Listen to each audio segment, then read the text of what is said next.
네, 오늘 말씀은 창세기 50장 15절부터 23절까지입니다. 제가 먼저 시작하겠습니다. 요셉의 형제들이 그들의 아버지가 죽었음을 보고 말하되 요셉이 혹시 우리를 미워하여 우리가 그에게 행한 모든 악을 다 갚지나 아니할까 하고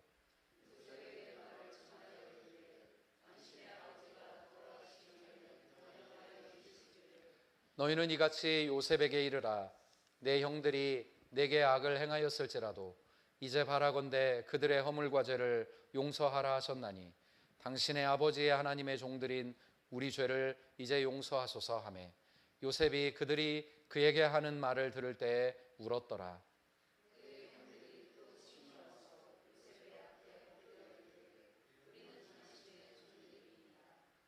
요셉이 그들에게 이르되 두려워하지 마소서. 내가 하나님을 대신하리이까.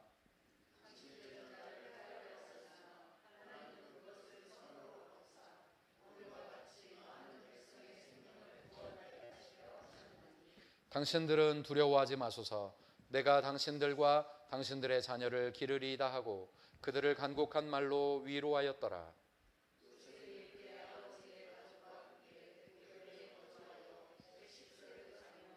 에브라임의 자손 3대를 보았으며 므낫세의 아들 마길의 아들들도 요셉의 스라에서 양육되었더라. 아멘. 네, 요즘 뉴스 보시는 기분은 어떠신가요? 마음이 그다지 좋지 않으시죠? 세상 돌아가는 일들을 알아야 하겠기에 관심 있게 듣고 지켜보지만 언제나 또 듣다 보면 마음이 상하고 욕 나오고 뭐 그럴 수 있습니다. 성도 여러분, 오늘 우리 사회에선 참 많이 갈등이 심화되는 것 같습니다. 여러 사람들이 서로 이해하지 못하고 또 그렇게 자신이 옳다고 주장하는 일들이 많아집니다. 평화의 반대말은 뭘까요? 평화의 반대말은 갈등인 것 같습니다. 평화롭다면 서로 이해하고 받아들이겠지만 그 평화가 없다는 증거로 우리가 분명하게 확인할 수 있는 게 갈등이겠죠. 성령의 9가지 열매 중에 이 화평이라는 열매가 있는데 만약 우리가 평화를 누리고 있지 않다면 성령께서 우리를 다스리고 있지 않다는 증거일 겁니다.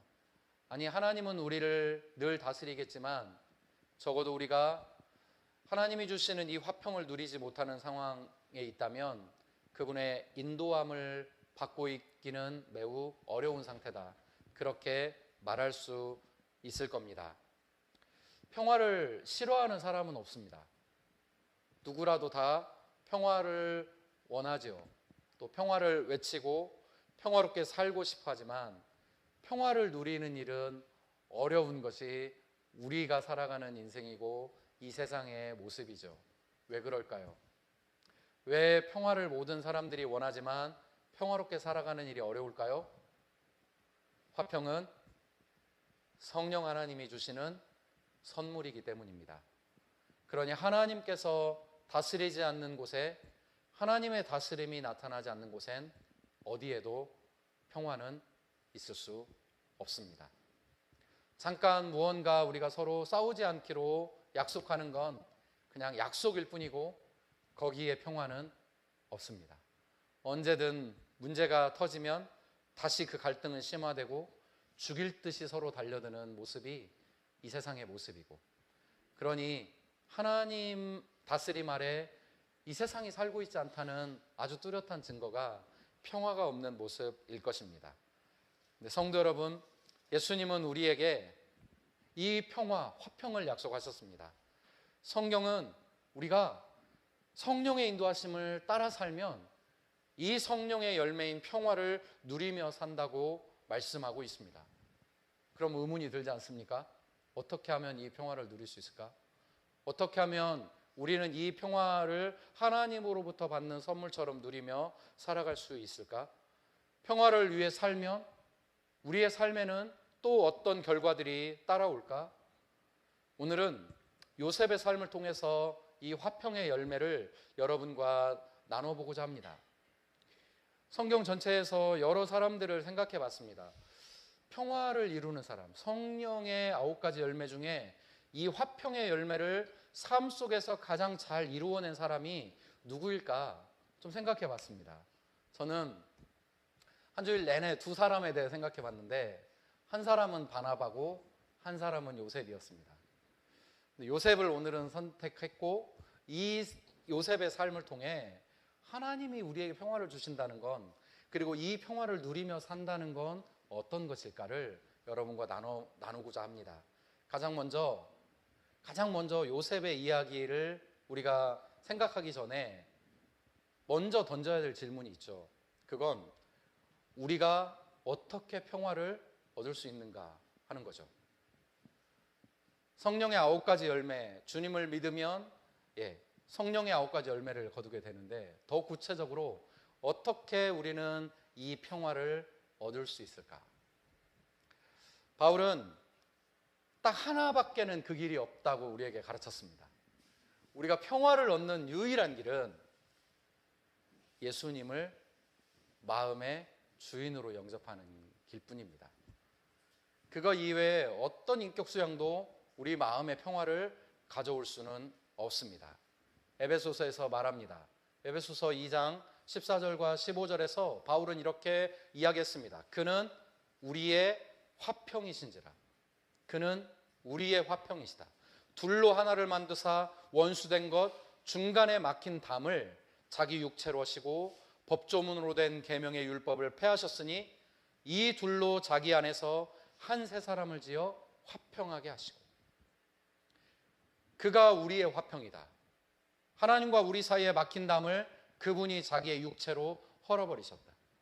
영원히 하나님이 우리를 진노의 눈빛으로, 이글이글거리는 심판의 눈빛으로 바라보고 계셨는데, 예수님이 당신의 몸을 던져 이 진노를 사라지게 하셨다.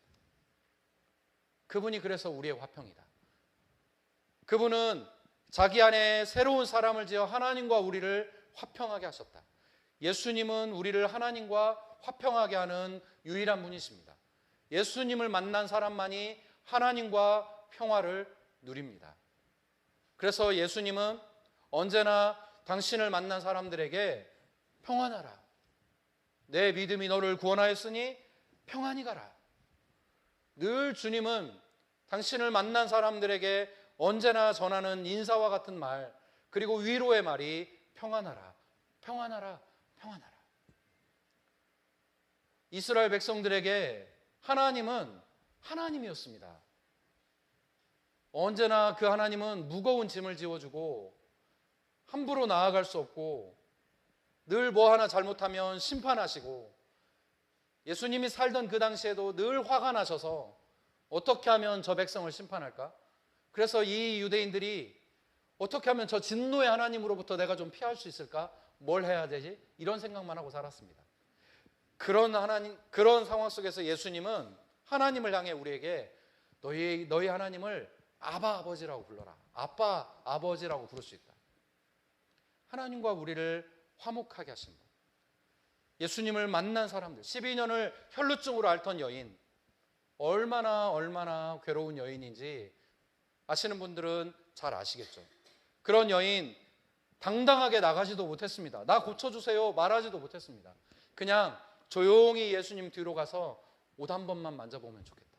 그러면 내 병이 나을까?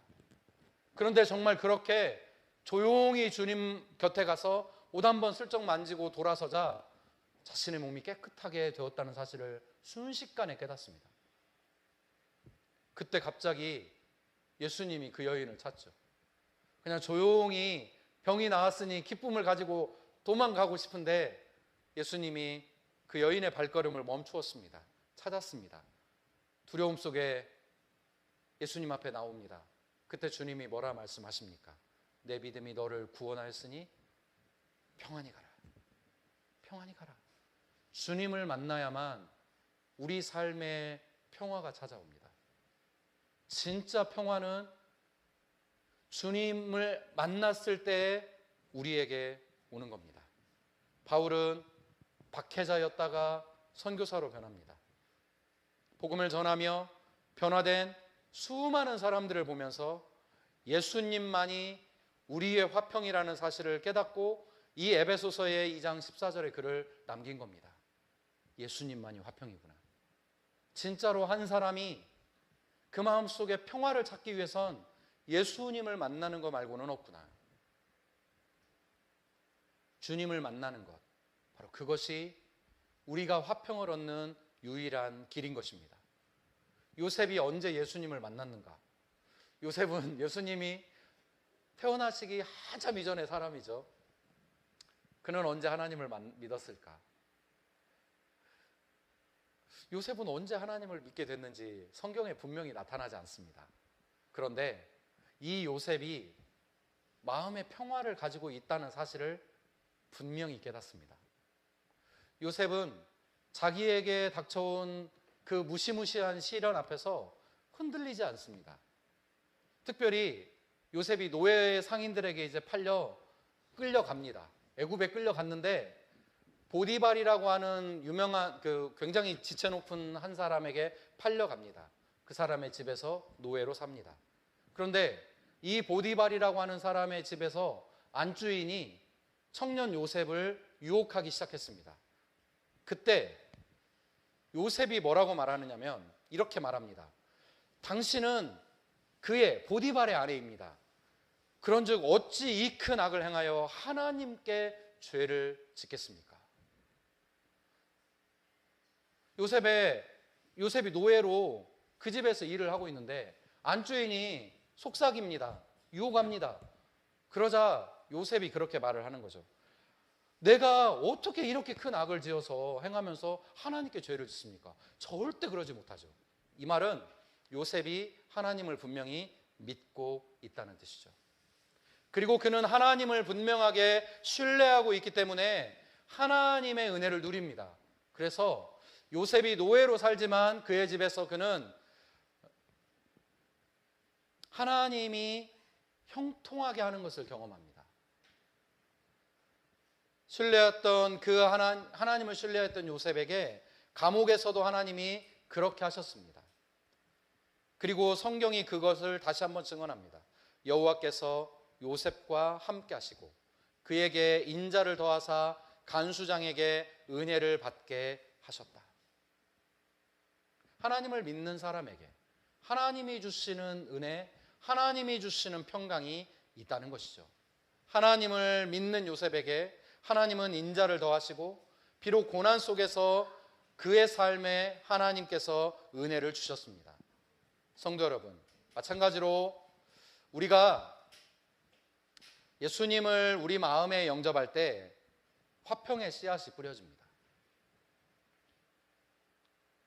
그 마음밭에 예수님으로 인해서 화평의 싹이 트고 자라납니다.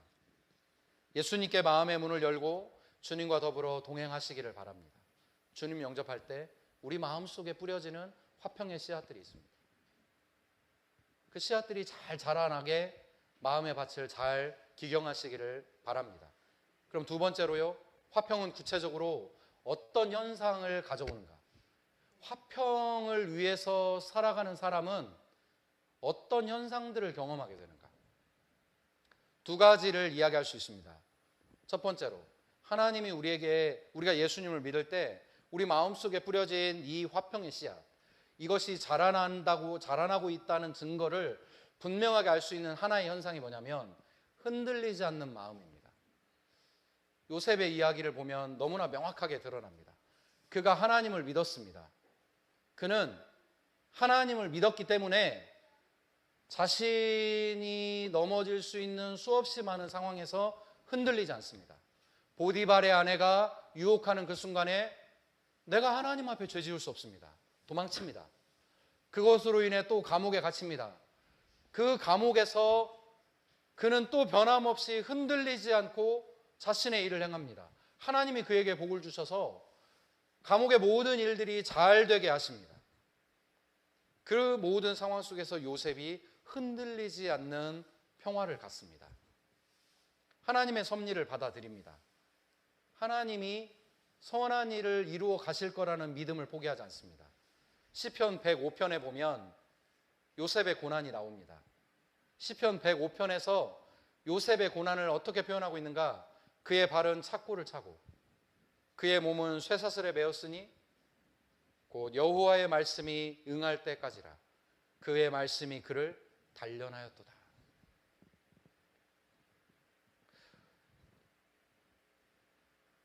지난 일주일 전에 미국에서 갑자기 한국의 공장에, 미국 공장에서 일하는 한국 노동자들을 다 체포해 갔습니다. 이민법을 어겼다는 이유로 군인들이 등장해서 체포해 가는데 대한민국 뉴스에 그 사람들이 사실 큰 죄가 없는데도 수갑을 채우고 허리 이렇게 쇠사슬 묶고 이렇게 묶여가지고 가는 장면이 나왔죠. 어떠셨습니까? 온 국민이 충격을 받았죠. 와, 어떻게 이럴 수 있나? 여러분, 요셉이 그보다 더 극심한 상황에 내몰려 간 겁니다. 그런데 정말로 화평의 사람에게 하나님이 주시는 좋은 현상, 귀한 현상 중에 하나는 그가 흔들리지 않았다는 겁니다. 이런 상황 속에서 흔들리지 않을 수 있는 사람이 어디 있을까? 그런데 요셉은 하나님이 함께 하시며 점점 더 단단해져 갑니다. 시편 105편에서 말하는 대로 그의 말씀이 그를 단련하였다. 화평의 열매를 누리는 사람, 우리가 예수님을 믿고 살아가면서 정말 주님의 평강이 성령이 나를 다스리고 있다고 하는 분명하고 뚜렷한 증거 중에 하나는 상황 속에서 흔들리지 않는 겁니다. 그의 말씀이 나를 단련하며 주님을 바라보며 흔들리지 않는 겁니다. 예수님의 제자들도 스데반 집사도 어려운 상황 속에서 흔들리지 않는 단단한 마음을 갖습니다. 사랑하는 성도 여러분, 성령이 우리를 다스릴 때에만 우리는 이 세상에서 흔들림을 면합니다. 성령이 하나님이 우리와 함께하고 있다는 아주 뚜렷한 증거로 바로 이 흔들리지 않는 상황, 그것이 아주 중요한 표시입니다. 늘 그렇습니다. 바울은 복음을 전하다가 극심한 고난을 겪습니다. 깊은 밤 하나님이 그를 찾아옵니다. 그리고 그의 마음을 위로하죠. 그 마음을 위로하는 예수님의 음성을 들으며 바울은 다시 힘을 내고 또 복음을 전하는 길을 걸어갑니다. 성령이 그를 다스리기 때문입니다. 스데반 집사도 죽음 앞에 서 있습니다. 사람들이 그를 돌로 치려 합니다. 근데 그의 눈이 열리고 보좌에 서 계신 당신의 주인이 보였습니다. 그분을 찬양합니다. 그 이전에 그냥 살기가 등등한 유대인들 앞에서 스데반은 두려워하지 않고 담대하게 자신의 복음을 전합니다. 이런 담대함, 상황이 평안하고 좋을 때 오는 게 아닙니다. 하나님의 보호를 신뢰할 때 우리가 더욱 단단하게 단련되어 가는 것이죠. 사랑하는 성도 여러분, 화평의 열매가 여러분에게 임하기를 주님의 이름으로 축원합니다. 풍랑이 이는 호수에서 배 한켠에 평안히 주무실 수 있었던 그분의 평안, 하나님을 믿었기에 그 상황은 풍랑이었어도 평화롭게 그분이 잠을 청할 수 있었던 것처럼 우리 삶에도 여러 가지 고난이 있고 어려움이 있고 어려움의 상황들을 만날 때, 그때 우리 주님의 인도하심을 믿을 수 있기를 바랍니다. 우리 안에 예수님 계시니까, 머리털까지 새 신바 되신 하나님의 사랑이 우리를 바라보고 있으니까, 그 순간에 주의 이끄심을 믿으며 그분의 섭리를 믿으며 한 걸음 담대하게 나아가실 수 있기를 주님의 이름으로 축원합니다. 또 화평이, 성령이 우리를 다스릴 때 이 화평의 열매를 맺고 있는 현상 중에 하나는 용서입니다. 용서를 이루어가고 있는 것, 신앙인이 할 수 있는 가장 아름다운 일이 용서라고 감히 말씀드릴 수 있을 것 같습니다. 여러분, 화평의 열매는요 결코 작은 열매가 아닙니다. 성령의 9가지 열매, 사랑과 희락과 화평, 이게 세 번째 열매구나. 근데 성도 여러분, 저는요 이 화평의 열매가 절대로 작은 열매 아니라고 생각합니다. 신앙인이 할 수 있는, 맺을 수 있는 가장 아름다운 열매 중에 하나가 화평의 열매입니다. 이 화평의 열매가 앞에 있는 희락의 열매, 사랑의 열매를 다 결정하는 겁니다. 용서는요, 우리가 감히 할 수 있는 일이 아닙니다. 그가 삶 속에서 용서의 일들을 이루어가고 있는 걸 본다면 성령이 그분을 다스리고 있는 게 너무나도 분명한 겁니다. 그리스도인이 할 수 있는 가장 아름다운 일, 우리가 하나님을 믿으며 살면서 할 수 있는 가장 위대한 일이 용서입니다. 그만큼 어렵습니다. 절대로 우리의 어떤 성정으로는 될 수 없는 일이 이 문제입니다. 여러분, 용서가 쉽게 되던가요? 안 되잖아요. 그 일이 우리 자신을 얼마나 파괴적으로 만들어 갑니까? 누군가를 용서하지 못해서 내 마음이 무너지는 상황들이 얼마나 우리 가운데 많은지. 성령이 우리를 다스리지 않으면 그 늪을 빠져나올 수가 없습니다. 본문에서 요셉의 형들이 두려워합니다. 아버지가 돌아가셨습니다. 그러니 이제 요셉이 자기들을 향해 복수하지 않을까 걱정이 됐습니다. 그래서 또다시 거짓말을 하죠. 입을 맞추었습니다. 아버지가 우리에게 한 말이 있습니다. 형들이, 요셉아, 형들이 생전에 너에게 잘못한 거 많지만 용서하라. 그렇게 유언하셨습니다. 그러니 당신이 우리를 용서하십시오. 과거를 잊어달라고 부탁했습니다. 요셉이 그 순간 형들이 거짓말하고 있다는 걸 알았죠. 그래서 17절에서 요셉은 그 형들의 말을 들을 때 어떻게 표현합니까? 울었다 했습니다. 울었다. 이미 요셉이 형들을 용서했죠. 그러니 받아들였고 애굽으로 데려왔습니다. 약속했습니다. 하지만 두려움에 떠는 형들의 그 연약한 모습을 바라보며 애처로웠고 자신을 믿지 못하는 형들의 모습이 속상했을 겁니다. 그리고 울었습니다. 용서가 위대하다는 건 눈물 없이 이루어질 수 없는 일이기 때문입니다. 요셉은 20절과 21절에서 말합니다. 당신들은 두려워하지 마소서. 내가 당신들과 당신들의 자녀를 기르겠습니다. 그들을 간곡한 말로 위로하였더라. 오히려 그 순간에 자신이 하고 싶은 말을 할 수 있었는데도 그는 형들에게 이 화평의 열매를 내어놓습니다. 화를 내도 괜찮을 상황인데 요셉은 그들을 용서했다는 것을 적극적으로 피력하고 위로합니다. 성도 여러분, 이게 하나님이 우리를 용서하실 때 갖는 마음입니다. 화평의 열매는 성령이, 하나님만 우리에게 주실 수 있는 열매인 이유는 하나님이 우리를 이렇게 용서하셔서 하나님의 은혜 아래로 품어주셨기 때문입니다. 그걸 아는 사람만 용서할 수 있는 거죠.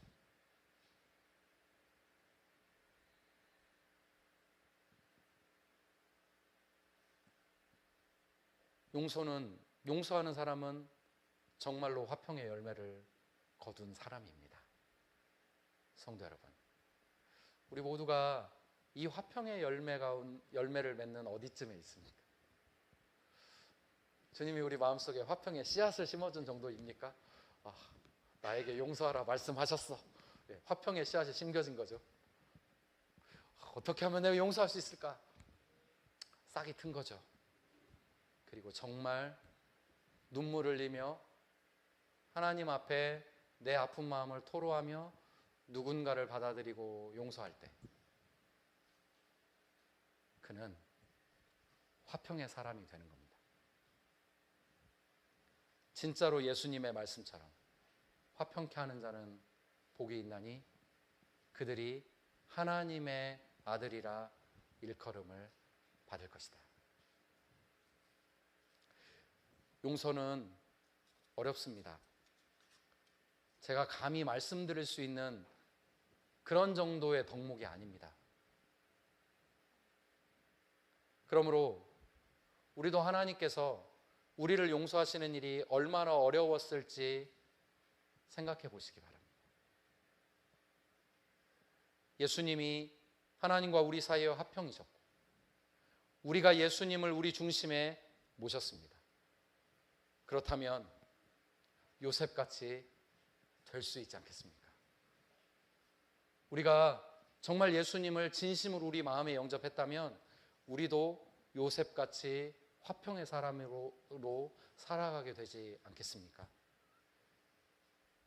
오늘 우리가 용서하기 힘들고 또 오늘 우리가 살아가는 삶에서 갈등을 이루어가고 있는 현상 속에 그 소용돌이 가운데 우리가 묶여 있을지도 모르겠습니다. 그러나 정말로 예수님은 우리에게 화평의 사람이 되고 화평의 열매를 맺으라고 말씀하십니다. 갈등의 소용돌이 속에 들어가서 분노를 표출하고 갈등을 조장하는 건 하나님이 우리에게 주신 마음이 아닙니다. 누군가를 끝없이 저주하고 끝없이 욕하고 끝없이 미워하고 정죄해버리는 것은 하나님이 우리에게 주시는 마음은 아닙니다. 성도 여러분, 이 화평의 열매가 우리 안에 정말 아름다운 열매로 맺어지기를 우리 소망하면서 함께 기도의 자리로 나갑시다. 용서하지 못하는 사람도 많지만 용서하고 싶어도 쉽게 되지 않는 마음 끌어안고 사느라고 여러분 얼마나 힘드세요?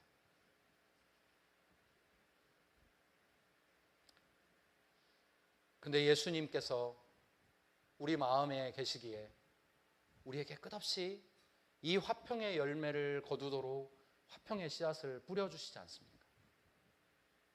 내가 하나님의 은혜 속에 살고 있는 것, 내가 누군가에게 용서를 받은 것, 내가 누군가의 따뜻한 사랑과 이해의 품으로 들어와 있는 것, 그것들을 통해 예수님이 우리에게 계속해서 화평의 씨앗을 뿌려주고 있지 않습니까? 하나님은 우리가 요셉과 같이 화평의 사람으로 살기를 원하십니다. 화평을 이루며 살고자 하는 사람들, 그런 성도들을 복되다 칭찬하셨습니다. 부디 우리에게도 하나님이 은혜 주셔서 정말로 좋은 밭을 계속 가지고 살아서 이 화평의 열매, 화해의 사람, 용서를 이루어가는 성도가 될 수 있기를 주님의 이름으로 축원합니다. 마지막으로 무조건 어려운데 용서만 해야 되느냐?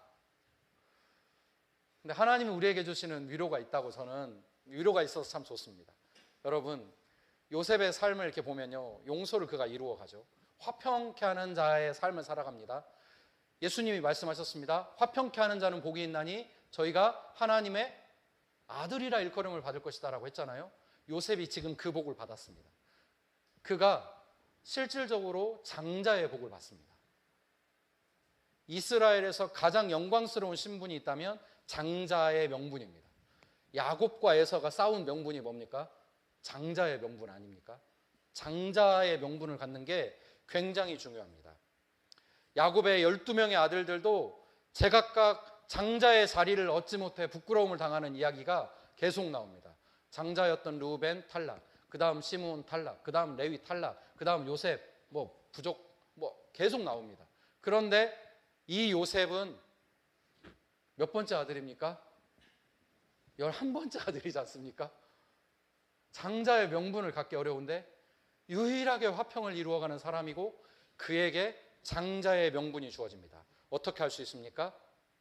요셉에게 두 아들이 있었는데 하나는 에브라임이고 하나는 므낫세입니다.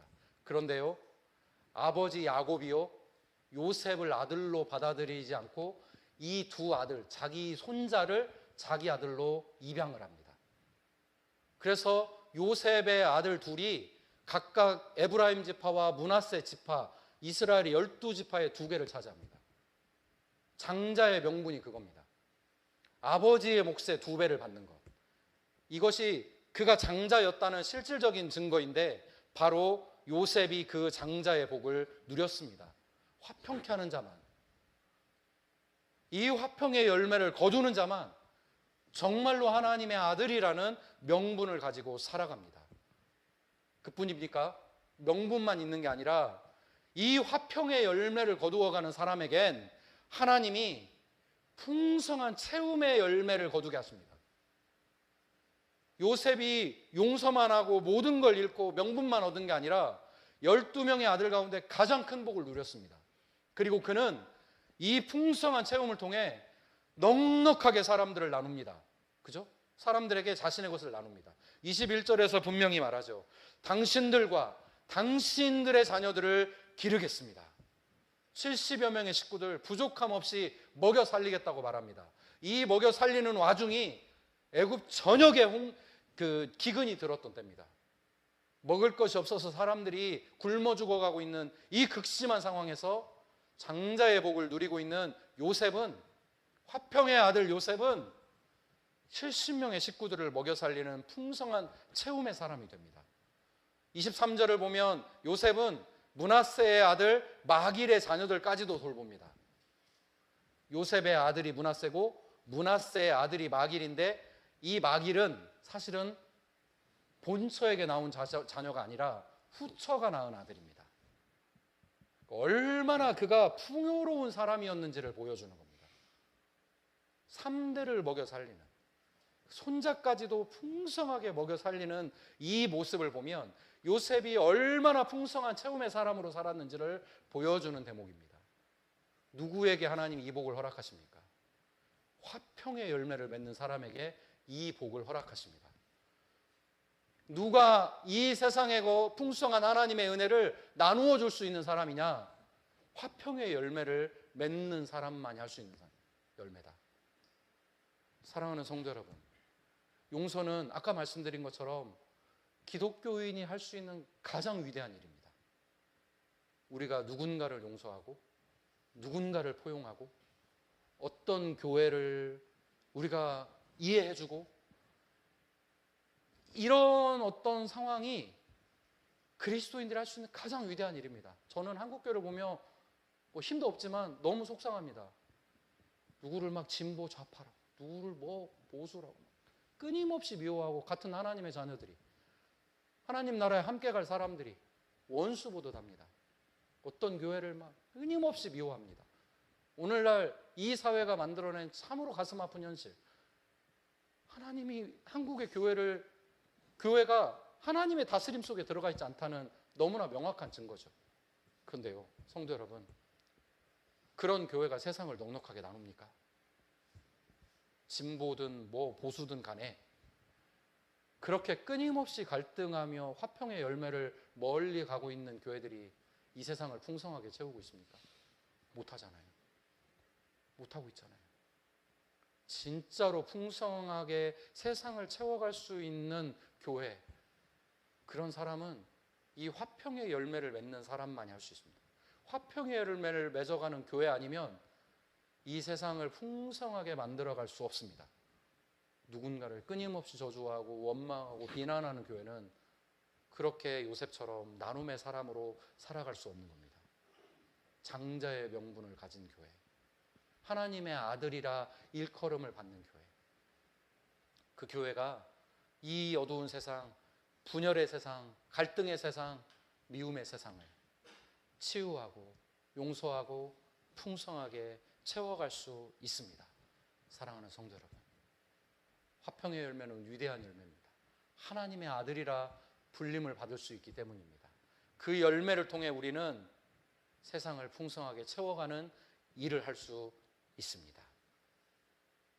하나님의 아들, 누가 보더라도 저 사람 보면 예수님 생각나게 하는 사람, 그게 바로 화평케 하는 자가 받는 복입니다. 오늘 우리가 이 세상에서 사랑하는 일만큼이나, 어려운 세상에서 기뻐하는 일만큼이나, 갈등의 세상에서 화평을 누리는 일 어려울 겁니다. 그러나 그리스도 안에서 맺을 수 있는 열매입니다. 요셉은 그 삶을 이루었다는 것을 우리에게 보여주었고, 우리도 그 요셉과 같이 될 수 있다 바랍니다. 그리고 그 요셉의 길을 걷는 자들에게 하나님이 부으시는 귀한 은혜, 풍성한 채움의 은혜, 누군가의 삶을 아름답게 변화시켜가는 은혜 주실 겁니다. 그러니 사랑하는 성도 여러분, 우리에게 이 화평의 열매 있도록 구합시다. 오늘 이 시간 정말 우리가 함께 하나님께 찬양하면서 하나님이 우리에게 주시는 이 화평의 열매 맺을 수 있게 해달라고. 그래서 자신의 노예였던 보디발이 그 요셉을 바라보며 보았던 일, 여호와께서 그와 함께 하심을 보며 또 여호와께서 그의 범사에 형통하게 하심을 보았노라. 세상이 화평케 하는 사람에게 주시는 그 복 볼 수 있도록 여러분이 그 화평의 길 걸어가시기를 주님의 이름으로 축원합니다.